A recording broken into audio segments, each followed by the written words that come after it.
आप सभी का स्वागत है हमारे YouTube चैनल विद्यार्थी में। और आज हम आपके लिए लेकर के आए हैं थ्योरीज ऑफ कैपिटल स्ट्रक्चर, पूंजी ढांचे की विचारधाराएं। और आज हम यहाँ पे पूंजी ढांचे की विभिन्न प्रकार की विचारधाराओं का अध्ययन करेंगे। इसीलिए जो आज का जो लेक्चर है वो स्टार्ट करते हैं। The capital structure theories explain the relationship between capital structure decision and the market value of the firm।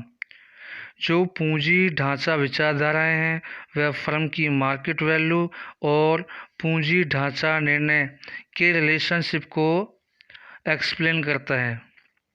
इसलिए आप सभी को ये याद रखना है कि आगे हम जितनी भी विचारधाराओं का अध्ययन करेंगे उन सभी में भी हम इसी रिलेशनशिप का अध्ययन करेंगे। There are the opinions regarding whether the proportion of debt and equity affects the value of the firm or not। बहुत सारे ऐसे मत हैं, राय हैं लोगों की जो हमें बताती हैं कि डेब्ट और इक्विटी का जो प्रपोर्शन है वो फर्म की वैल्यू को प्रभावित करता है या नहीं करता है। या हम ये भी कह सकते हैं कि जो डेब्ट और इक्विटी का जो रेशो है वो फर्म की वैल्यू को प्रभावित करता है या नहीं करता है। Some authors argue that the capital structure decision has no impacts on the market value of the firm। कुछ ऐसे ऑथर्स हैं जिन्होंने आर्ग्यू किया है कि पूंजी ढांचा निर्णय का फर्म की मार्केट वैल्यू पे कोई प्रभाव नहीं पड़ता है। Some others authors realize that the capital structure decision has great impact on the market value of the firm।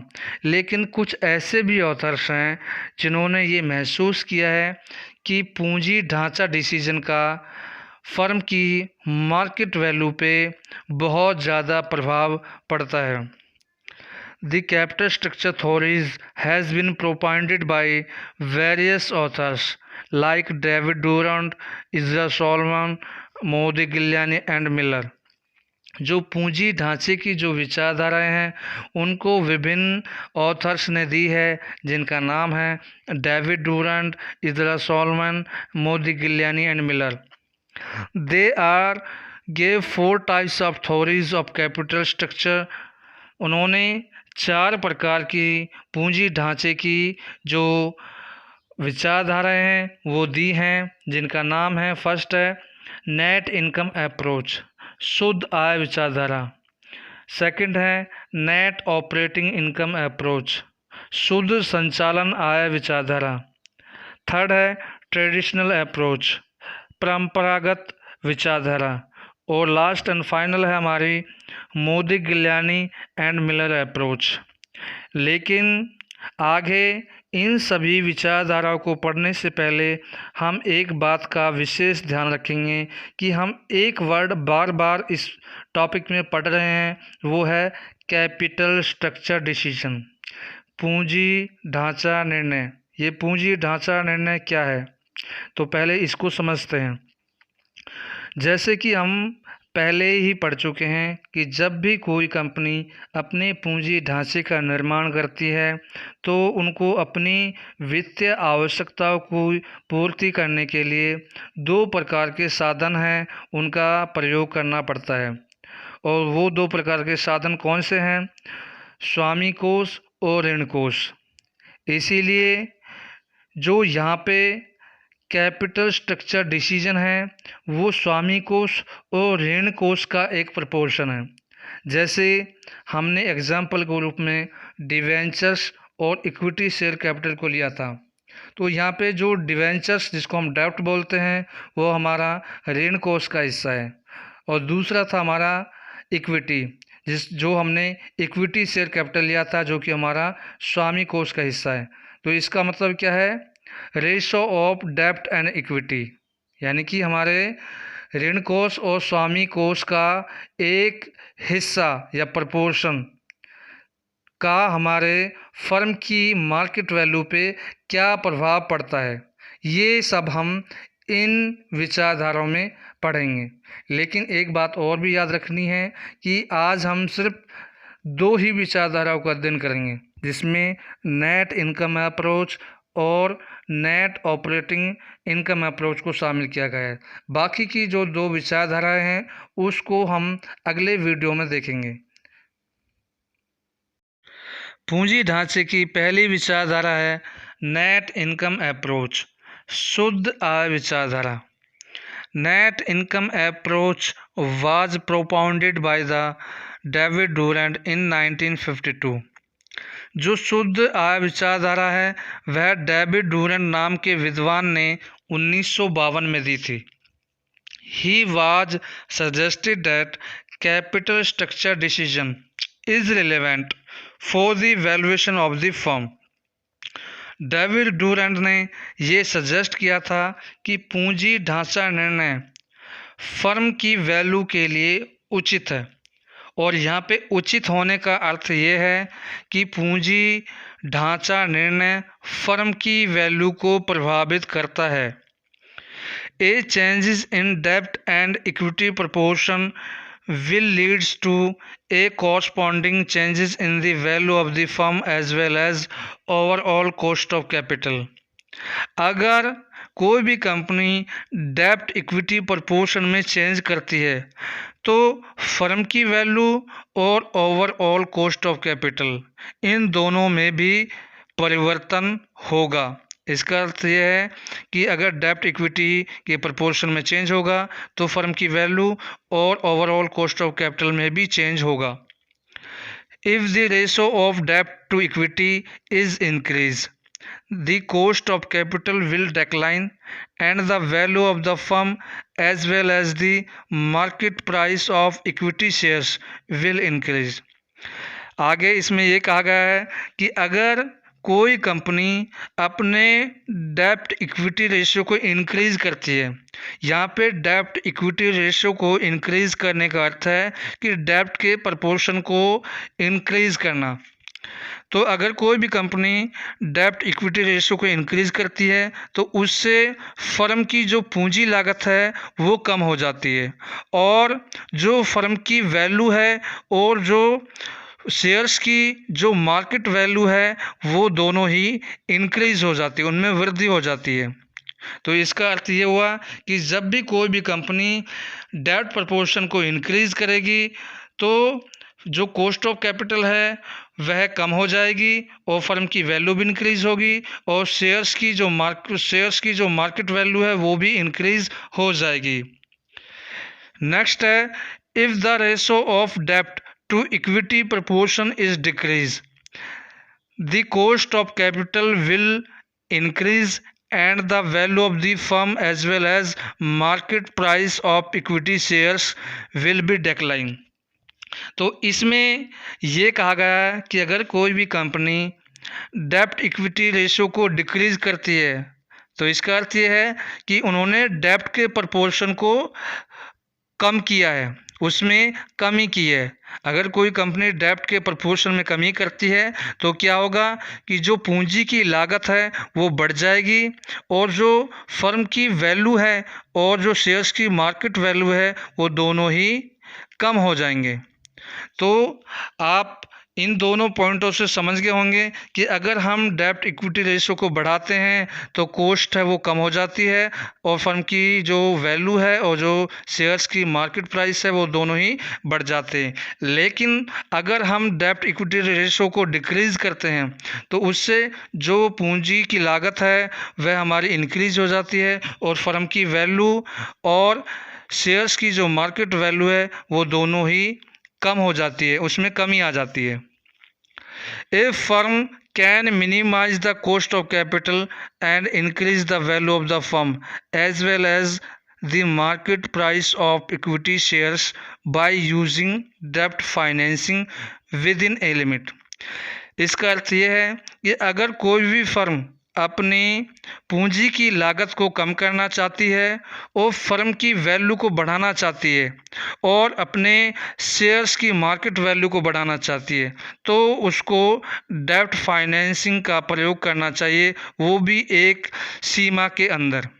तो इसीलिए कोई भी फर्म जो लागत को कम करना चाहेगी, फर्म की वैल्यू को बढ़ाना चाहेगी और शेयर्स की मार्केट वैल्यू को बढ़ाना चाहेगी, उसको ज़्यादा से ज़्यादा और एक सीमा के अंदर ही डेब्ट फाइनेंसिंग का प्रयोग करना चाहिए। अब हम यहाँ पे पढ़ेंगे assumptions of net income approach, शुद्ध आय विचारधारा की मान्यताएं। डेविड डूलन ने यहाँ पे 3 प्रकार की मान्यताएं दी हैं, जिसमें फर्स्ट है कोस्ट ऑफ डेब्ट will be lower than the cost of equity, ऋण की जो लागत है वो समता की लागत से कम होगी। सेकंड है risk perception are not changed by use of डेब्ट, जो जोखिम होने की जो संभावना है वो डेब्ट का प्रयोग करने से चेंज नहीं होगी। इसका मतलब ये है कि अगर आप डेब्ट यूज करोगे चाहे आप इक्विटी यूज करोगे, दोनों में जो रिस्क होने की संभावना है वो सेम ही रहेगी। थर्ड है there are no corporate tax, यहाँ पे किसी भी प्रकार का कोई भी कॉर्पोरेट टैक्स नहीं लगाया गया है। डेब्ट financing is the cheapest sources of finance in capital structure, जो डेब्ट फाइनेंसिंग है वह पूंजी ढांचे का सबसे सस्ता और अच्छा वित्त का साधन माना जाता है। The main reason is behind that the rate of interest on डेब्ट is lower than the rate of dividends and interest on डेब्ट इज द टैक्स डिडक्टेबल। और डेब्ट फाइनेंसिंग का सबसे सस्ता साधन होने का जो कारण है वो ये है कि डेब्ट पे जो हम रेट ऑफ इंटरेस्ट पे करते हैं वह रेट ऑफ डिविडेंड के कंपैरिजन में कम होता है। और दूसरा जो इसका कारण है वो ये है कि जब हम टैक्स कैलकुलेट करते हैं तो रेट ऑफ इंटरेस्ट को प्रॉफिट्स में से घटा दिया जाता है, इसलिए इंटरेस्ट ऑन डेब्ट है वो टैक्स डिडक्टेबल है। इसीलिए जो डेब्ट फाइनेंसिंग है उसको चीपेस्ट सोर्सेज माना जाता है। According to net income approach, capital structure will be optimum when the overall cost of capital is lowest and market value of the firm as well as the market price of the share will be highest। इस विचारधारा के अनुसार जो पूंजी ढांचा है वह optimum तभी माना जाएगा जब ओवरऑल कॉस्ट ऑफ कैपिटल है वो कम होगी और फर्म की जो वैल्यू है और जो शेयर्स की मार्केट वैल्यू है वो हाईएस्ट होगी। शुद्ध आय विचारधारा के पक्ष में यह भी सुझाव दिया जाता है कि अगर कोई कंपनी अपने पूंजी ढांचे में डेब्ट फाइनेंसिंग का प्रयोग करती है तो उससे पूंजी की लागत कम हो जाती है और फर्म की वैल्यू और शेयर्स की मार्केट वैल्यू बढ़ जाती है। इसका मुख्य कारण ये है कि जब हम डेब्ट का प्रयोग करते हैं तो हमें डेब्ट पे एक फिक्स रेट से रेट ऑफ इंटरेस्ट पे करना होता है, जिसके कारण इक्विटी शेयर होल्डर पे एक बर्डन रहता है और उनके लिए एक जोखिम होता है। और इसी जोखिम को कम करने के लिए जो इक्विटी शेयर होल्डर है वो ज़्यादा से ज़्यादा रिटर्न की मांग करते हैं, वो चाहते हैं कि उनको ज़्यादा से ज़्यादा डिविडेंड दिया जाए। इसीलिए जो कॉस्ट ऑफ डेब्ट है वह कॉस्ट ऑफ इक्विटी के कंपैरिजन में कम होती है। इसीलिए हम कह सकते हैं अगर कोई भी कंपनी अपने पूंजी ढांचे में पूंजी की लागत को कम करना चाहती है तो उनको डेब्ट फाइनेंसिंग का प्रयोग करना चाहिए। और इसका एक और दूसरा जो रीज़न था वो ये था कि जब भी हम टैक्स कैलकुलेट करते हैं तो रेट ऑफ इंटरेस्ट को डेब्ट में प्रॉफिट्स में से घटा दिया जाता है, इसलिए यह टैक्स डिडक्टेबल होता है। इन्हीं दो रीज़नों की वजह से हम ये कह सकते हैं कि जो डेब्ट फाइनेंसिंग है वह वित्त का सबसे सस्ता और अच्छा साधन है। अब हम शुद्ध आय विचारधारा को एक डायग्राम के माध्यम से समझेंगे जो हमें बताएगी कि डेब्ट का प्रयोग करने से किस प्रकार से पूंजी की जो लागत है वो कम हो जाती है। अब आप एक डायग्राम देख रहे होंगे जिसमें ओ एक्स एक्सिस पे डिग्री ऑफ लिवरेज दिखा रखा है और वाई एक्सिस पे कॉस्ट ऑफ कैपिटल को दिखा रखा है, और यहाँ पे जो के ई है वो डिनोट करता है कॉस्ट ऑफ इक्विटी को, जो के डी है वो डिनोट करता है कॉस्ट ऑफ डेब्ट को, और जो के ओ है वो डिनोट करता है ओवरऑल कॉस्ट ऑफ कैपिटल को। जब भी कोई कंपनी अपने डिग्री ऑफ लिवरेज को बढ़ा देती है तो जो के ई है और के डी है ये दोनों ही एक्स एक्सिस के समानांतर रहेंगे और इसमें कोई भी परिवर्तन नहीं होगा। इसीलिए जब भी कोई कंपनी इससे भी ज़्यादा अपने डिग्री ऑफ लिवरेज को बढ़ा देती है और ज़्यादा से ज़्यादा डेब्ट का प्रयोग करती है तो जो ओवरऑल कॉस्ट ऑफ कैपिटल है वो घटना शुरू हो जाती है। फिर इसके बाद कंपनी और ज़्यादा डेब्ट का प्रयोग करती है तो ओवरऑल कॉस्ट ऑफ कैपिटल वो और ज़्यादा कम हो जाती है। तो इस प्रकार ज़्यादा से ज़्यादा हम डेब्ट का प्रयोग करते रहेंगे और जो हमारी जो कॉस्ट ऑफ कैपिटल है वो घटती जाएगी। लेकिन यह बात ध्यान रहे कि कभी भी जो आपका के ओ है वो कभी भी के डी को टच नहीं करेगा, क्योंकि कोई भी ऐसी कंपनी नहीं होती है जो केवल डेब्ट का ही प्रयोग अपने पूंजी ढांचे में करे, क्योंकि जो कंपनी होती है वो दोनों ही सोर्सेज का प्रयोग करती है अपने पूंजी ढांचे का निर्माण करने के लिए।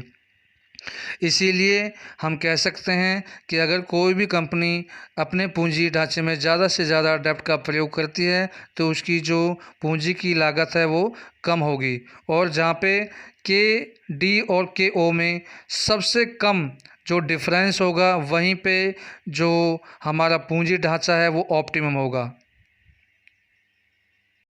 जो सेकंड विचारधारा है वो है नेट ऑपरेटिंग इनकम अप्रोच, शुद्ध संचालन आय विचारधारा।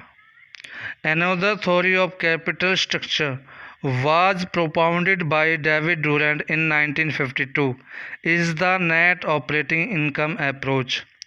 डेविड डुवरेंट के द्वारा जो 1952 में एक और दूसरी थ्योरी दी गई थी जिसका नाम है शुद्ध संचालन आय विचारधारा।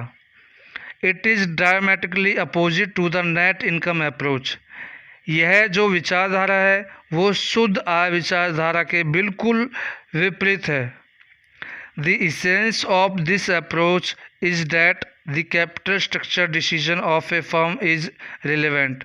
और जो यह विचारधारा है वो हमें यह बताती है कि पूंजी ढांचा निर्णय का फर्म की वैल्यू पे कोई भी प्रभाव नहीं पड़ेगा, वह फर्म की वैल्यू के लिए इरेलेवेंट है, महत्वहीन है।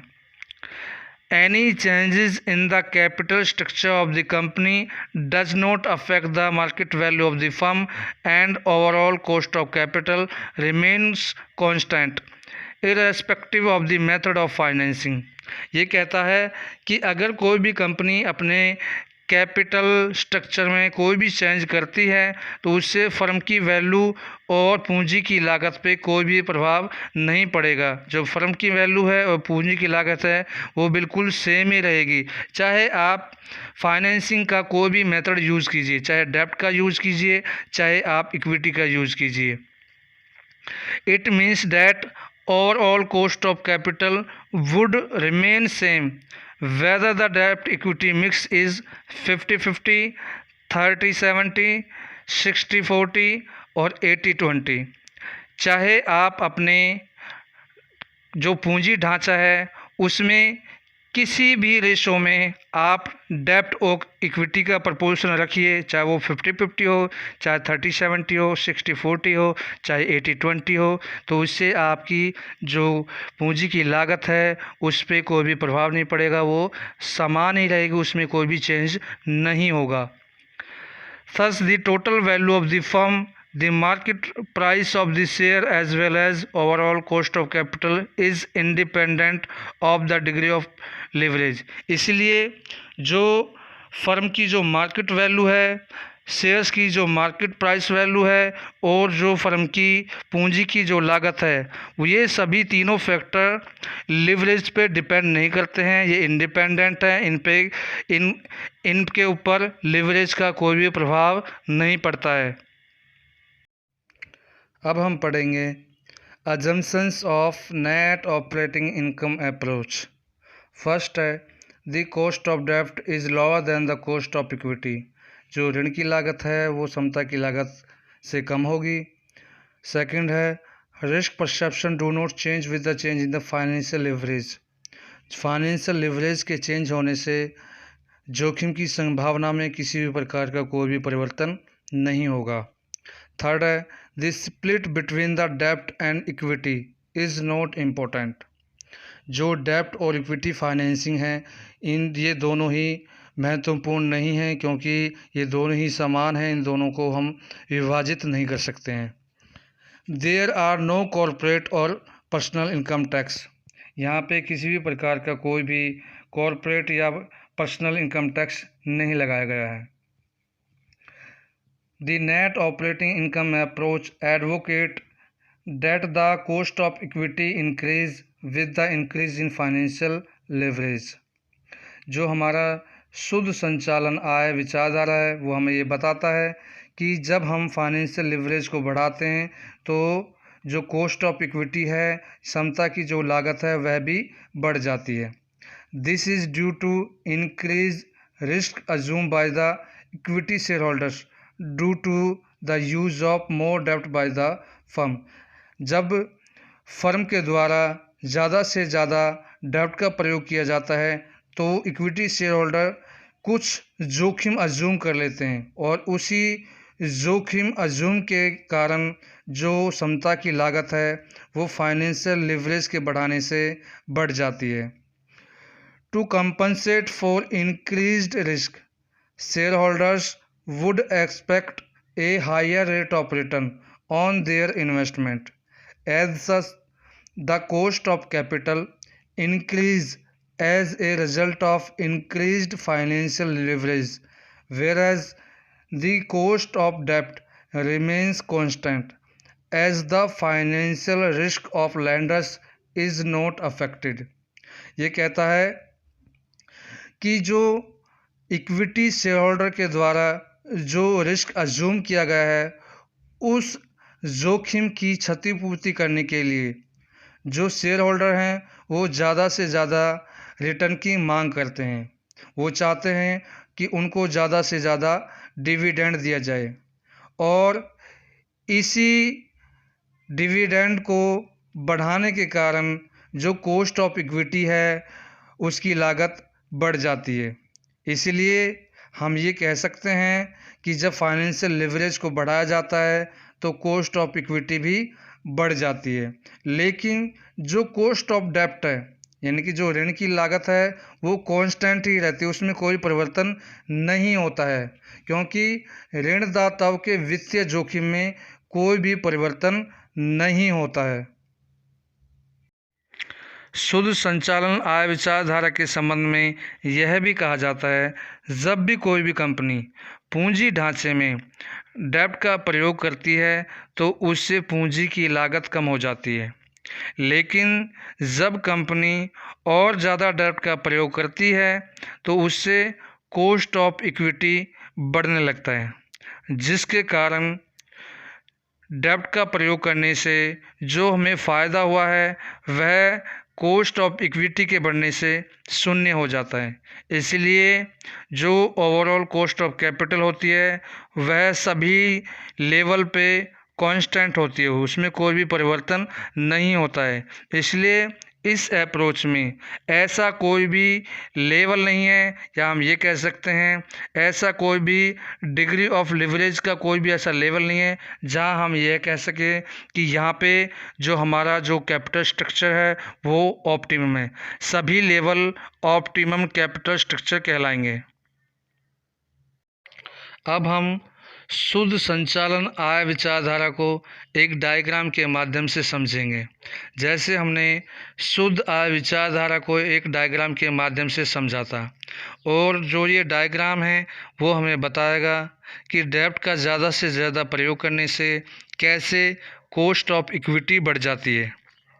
यहाँ पे आपको एक डायग्राम दिखाई दे रहा होगा जिसमें हमने ओ एक्स एक्सिस पे डिग्री ऑफ लिवरेज लिया है और ओ वाई एक्सिस पे कॉस्ट ऑफ कैपिटल लिया है।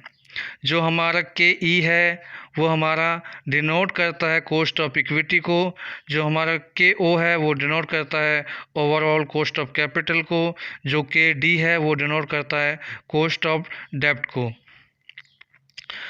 तो these figures shows that KD and KO remain constant as the degree of leverage is increased, and we find that both the curves are parallel to the x-axis।